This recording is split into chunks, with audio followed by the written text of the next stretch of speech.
Hey, everybody. Welcome back. I do not know what week it is. We've been having so much fun. So much fun. Week It's week number 5. Week five. 5. So, Yes, ooh, another good topic. Another yes, good one. yes, yes. Why do I keep attracting the same type of person? Let's Shondell. talk about it. Let's talk about it. Let's talk about it. Yes. Oh, man. That. At one point in time, I really thought I had a stamp on my forehead that said, if you are dramatic, then I am your girl. Come get. Drama, come get me. I mean, really, like, or you wanted this certain type of person. They had to be a Yeah, bad boy. You didn't want a good guy. You didn't want that nerd. You just wanted yeah, someone that just came with drama. Just yeah, had. Yeah, that is so true. That is yeah, so true. yeah. But I And have found. for the long time, I just really didn't understand why I was attracting the same kind of person. It was like, what is going on? What was your type of person? Was it? Did you? I think at then, like you say, it was like bad boy type, Mhm. thug, so Mhm. to say. And I eventually graduated up to like a white collar, blue Mhm. collar kind of guy, but they were still the same kind of guy. Right. Right. Do you So feel it like didn't you had to? matter. Yeah, do you feel like you had to fix them or just feel like this nurturing, you want to be this nurturing person and Yeah, just that's how I felt. Like it just always the same type of so yeah, in high school. yeah. And see, like you're talking about in high school, that's where it kind of really kicked off for me because that's where I met my longest, the guy I was in the longest relationship with when I was in the abusive situation. And from that point on, it just kind of rolled on as to where, you are attracting this specific kind of guy, Yeah. and that's all you attracting, Hmm. regardless if they were thug, if they were blue collar, if they were white collar, it didn't matter. It was just like they were all dramafied. And you know what I've come to realize is that most of them are very smart. Yeah. And it seems like they kind of attract or attracted to Hmm. people that may not have boundaries, Yeah, people who are nurturing, maybe yeah. want to, take care of them. Because I felt like Hmm. when I start getting boundaries, those type of people that I used to date, they could not come like in my presence. Like I wouldn't even tolerate them. I wouldn't even Exactly. tolerate a conversation with them, if that makes Yeah, sense. yeah, So I think as we grow as a person, yeah. um, but yeah, just I don't know, the same And I type. think that even with me and what I know now is that I was attracting that kind of a person because that was what I saw with my own um, influence Yeah, very growing true. up. Yes. You know what I'm saying? So it's just like, oh, this is the kind of guy that I'm supposed to be with because this is what I saw, Exactly. This kind is of who thing. mom was with, who aunt was with, who cousin was with. This is our circle. These are our friends. This is who Hmm. I associate with. Yeah. And Yeah, anyway, this is what relationships look like. So what you talking about? exactly. I don't have a problem. I don't have no problem. There is nothing wrong with all my dramafied people. Exactly. Like we're good over Exactly. here. Yeah. Mm-hmm. I think it comes down to self-esteem too. So the people Absolutely. that you surround yourself with, Yep. in your Yep. self-esteem. And I think we Yep. like talked about this on private conversations. Oh Just our yeah. self-esteem. you know, and if that's how you were raised and that's what you know, when you know better, you do better. And That part. growing up, then that's what it is, you know. And then, you know, my mom always talked about she had low self-esteem and that kind of thing. And so the question was posed, how do you teach somebody to not have low self-esteem if you have it? How do you do that? How do you do that? You know what I'm saying? And so, and first of all, you have to become aware, as what we talked about in another topic before, you have to be aware of everything about you. Yeah. Self-awareness. And when I realized that I had low self-esteem, I was like, okay, well, how do I fix this? Right. Right. Right. How do I fix this? Yeah. And it really just all boils down to you having self-love for yourself and being confident in who you are, and not really just allowing people to overstep boundaries. But first of all, you got to have boundaries. There you go. And you got to be consistent with your boundaries. You know, you can set boundaries all day long, but if we're not consistent with our boundaries, then people are going to continue to cross them. You know, when I watched the documentary with R. Kelly, yeah, he picked a specific yeah. that And woman. it's so funny how they can just sniff you out of thousands of women. They just can sniff you out. And it's usually when you're vulnerable, you know, when you're going through something, whether it's a breakup or something going on in your family, or, you know, you just kind of hit a low point in life. Yeah. You're right. They do sniff you out. It's amazing. And then when you don't know better, because that's all you've been taught or all you've been around is a certain type of person, then, you know, yeah.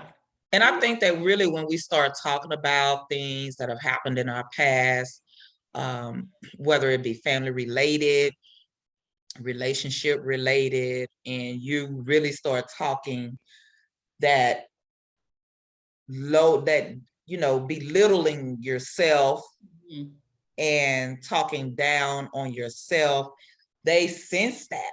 Yeah, for sure.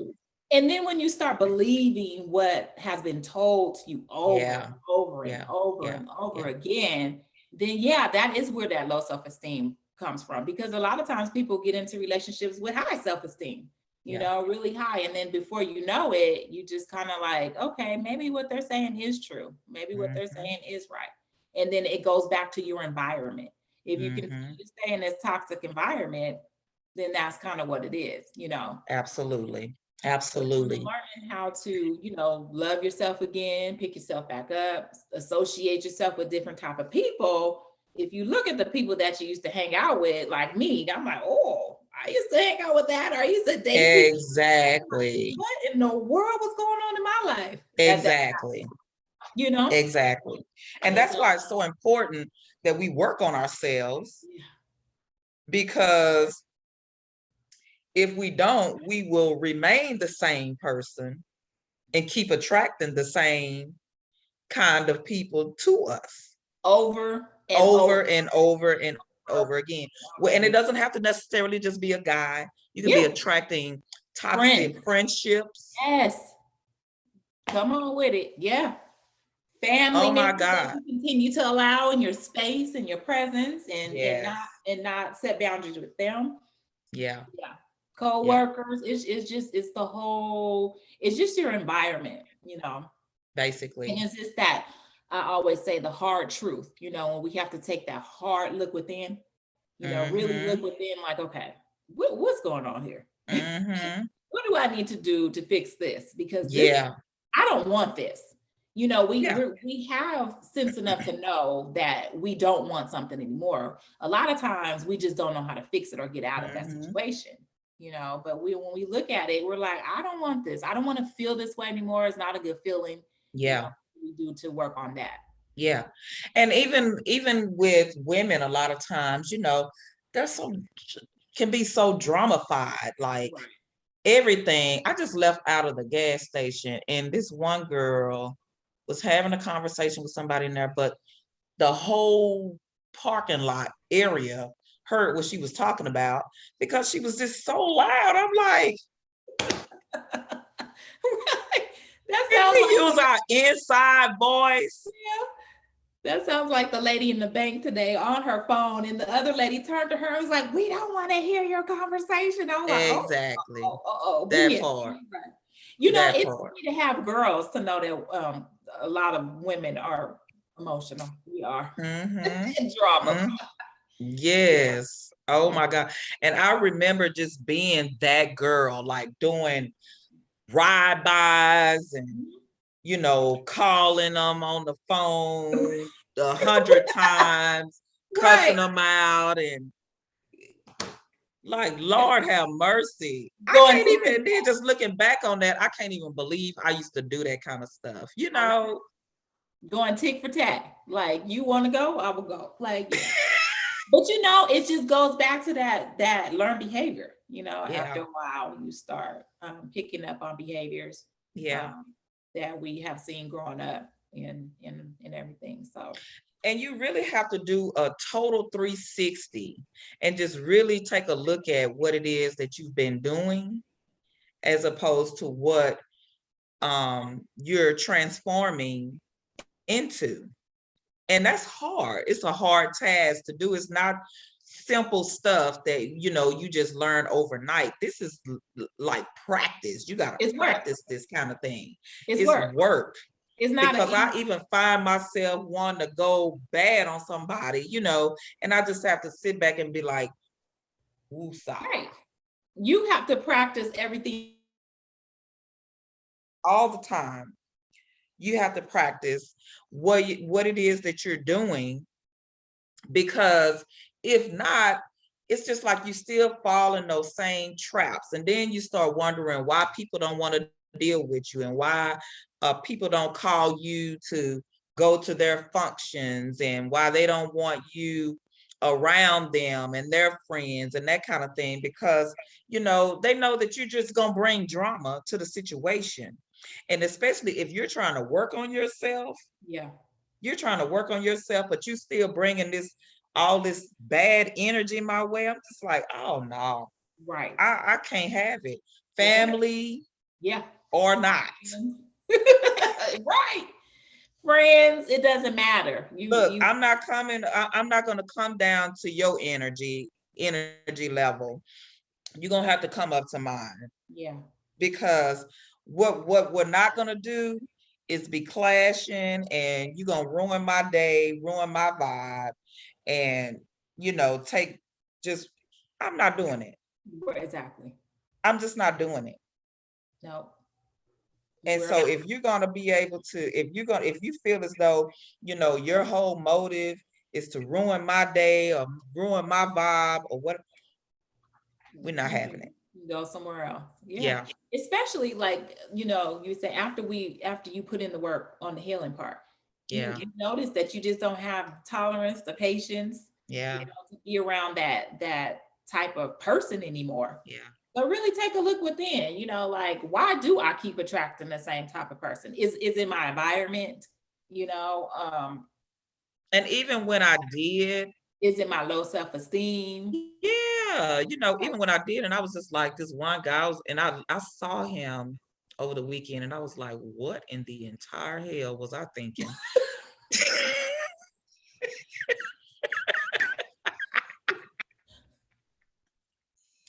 And you know, I shut it down. That's when you know you growing, huh? When you look back like, oh, wait a minute. Growth. Yes. Growth. And so it's growth. It's just like it's just growth. And when you really start seeing that. Yeah. And like I started just really being proud of myself when I was doing things outside of what I would normally do.